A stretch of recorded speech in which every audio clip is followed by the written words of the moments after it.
All right, welcome to REESE TV. I'm glad to have you on here today, man. Who do I have with me today? Yo, Casey, man. OG Casey. That's me. All right, we got OG Casey in the building, man. Yeah. So where you from, man? I'm from Florida, man. Palm Beach County, man. Riviera Beach, L Dub. I claim them two cities there. I rep them two cities.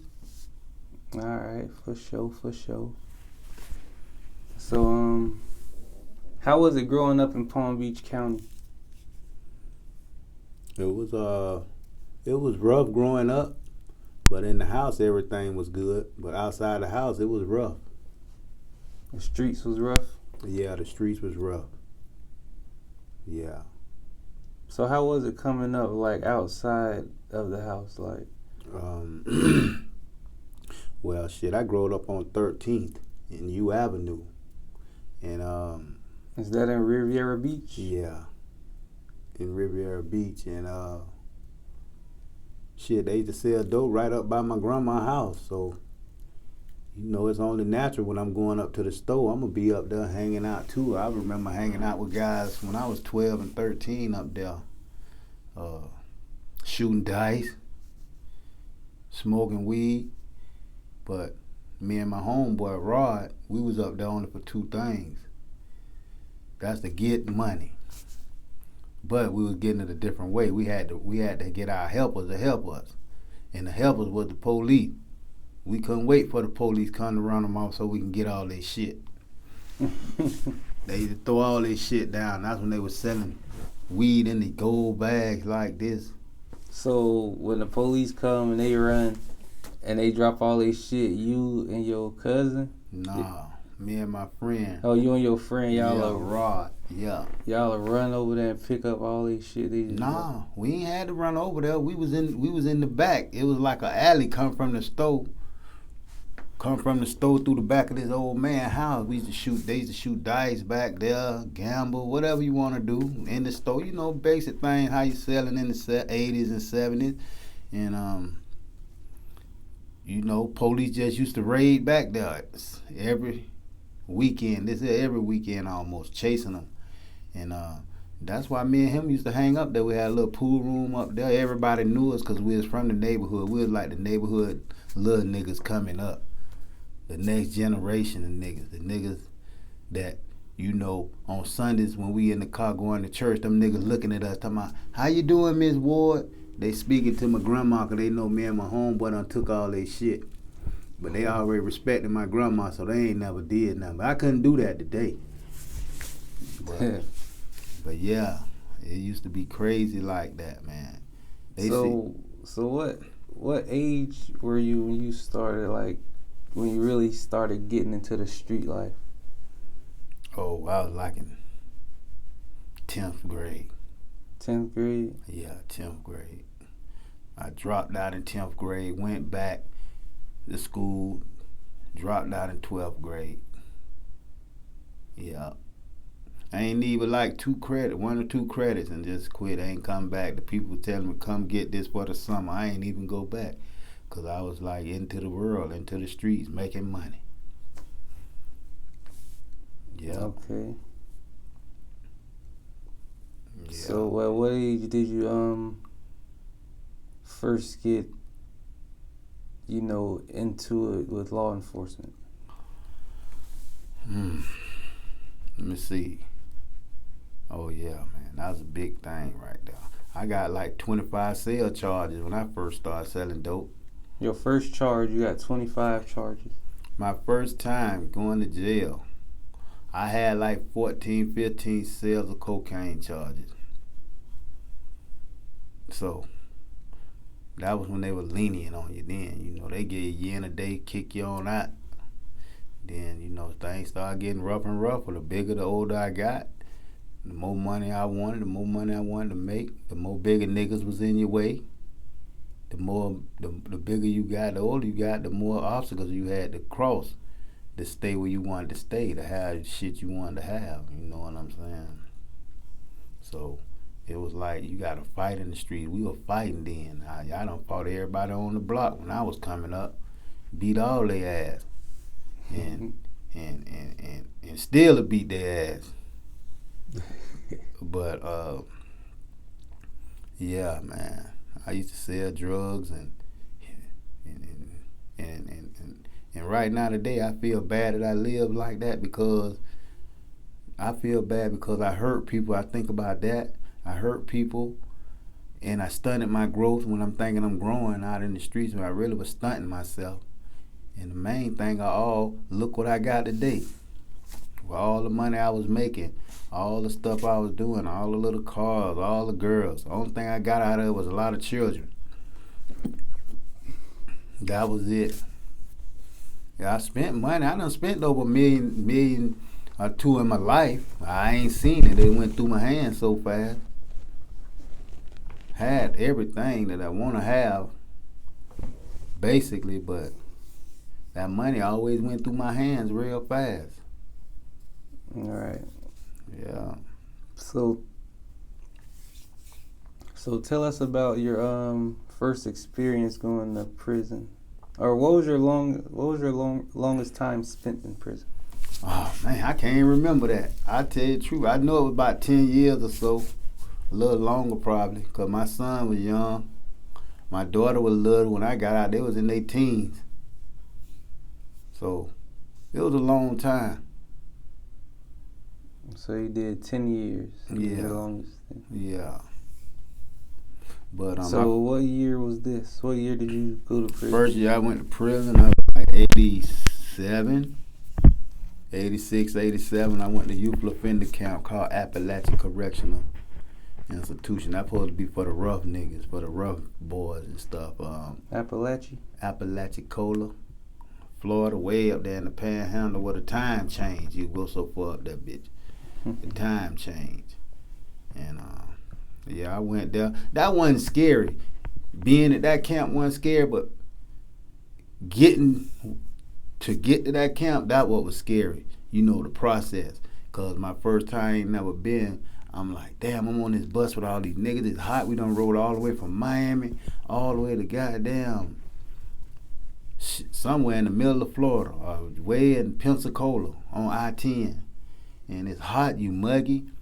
And man, we was pulling up to that place. My first time, I went to a place called, it's called the Triangle. That's where the death row had all that.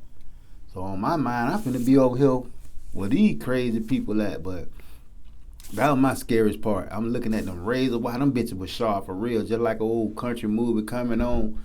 You see that barbed wire fence, that bus road, that shit for real. And then so, that was the scariest part of prison for me, because once I got off the bus,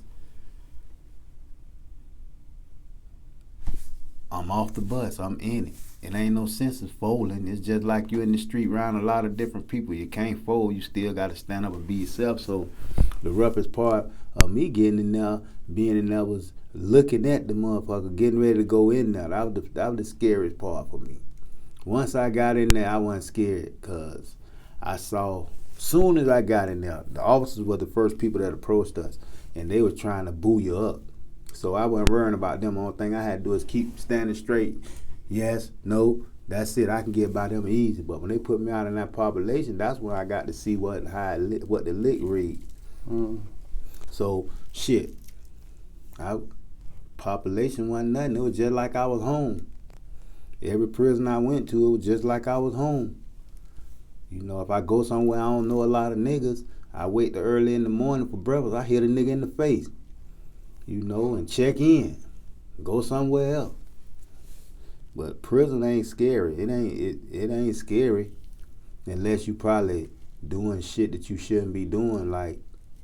But it wasn't scary to me now a bit. I wasn't scared now the day I was in prison. So during the long stint, the 10 years, how was that? Oh, I think in 10 years I got in one fight. I ain't gonna lie, that nigga put me to sleep. That nigga stole me from behind. I was playing cards, nigga got me. But yeah, that was it. I got in one fight in them 10 years. Other than that, I was going to trade school, going to cooking school, shit like that. And then after I got tired of that, I just was doing my time. I'm telling you, there ain't nothing to it. When you're in there, you got to do your time. You can't let it do you. You know, as long as you got a little support system outside the gate, somebody that can write you on your birthday, you know, and Christmas, them the only 2 days I really look to hear from people when I'm in there. I don't set my expectations on nothing else to hear from nobody. But my birthday and Christmas, I want to hear from you. And that's it. It wasn't hard. You know, I don't know about now. You know, now they can't have cigarettes and shit, and they got all kind of drugs in there. And so it's probably worse now. Yeah. But I still go in there and be the same person and handle the shit the same way. Shit don't change. So are you in federal prison, or were you at? No, I was in state. So you had 10 years in state? Yeah. It wasn't even hard. The hardest thing was... What was the name of it?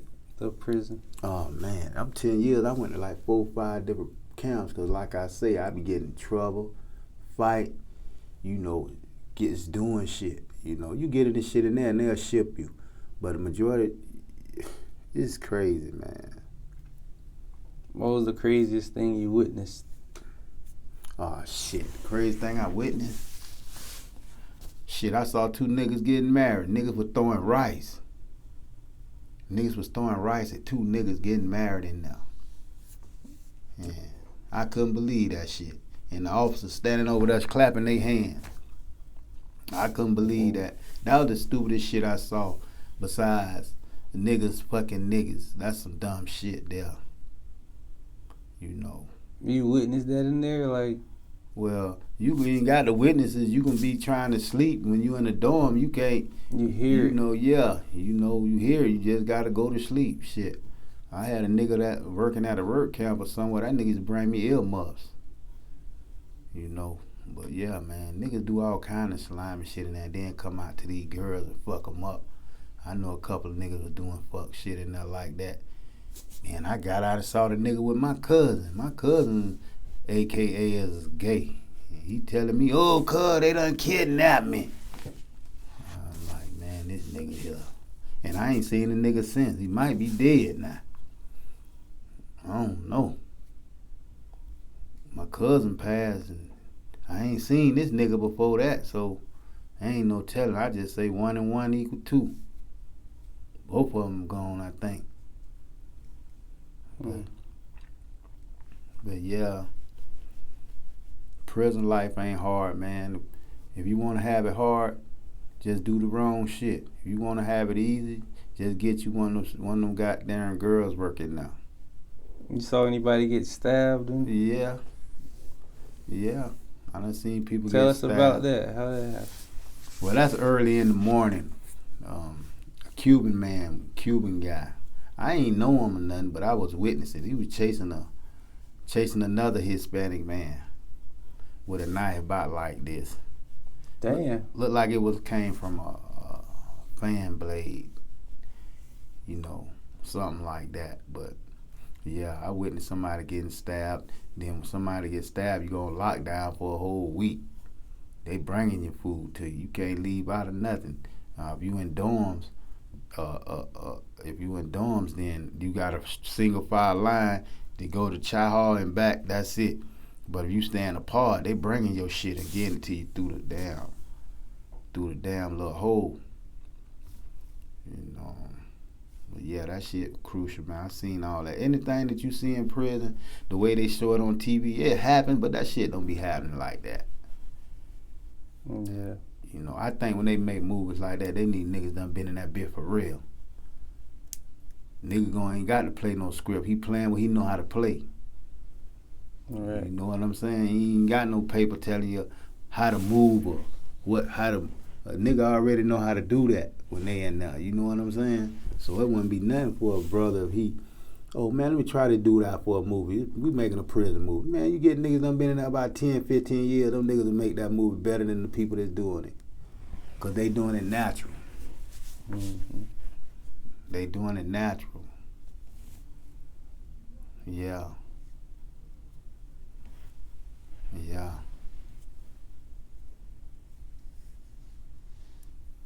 All right.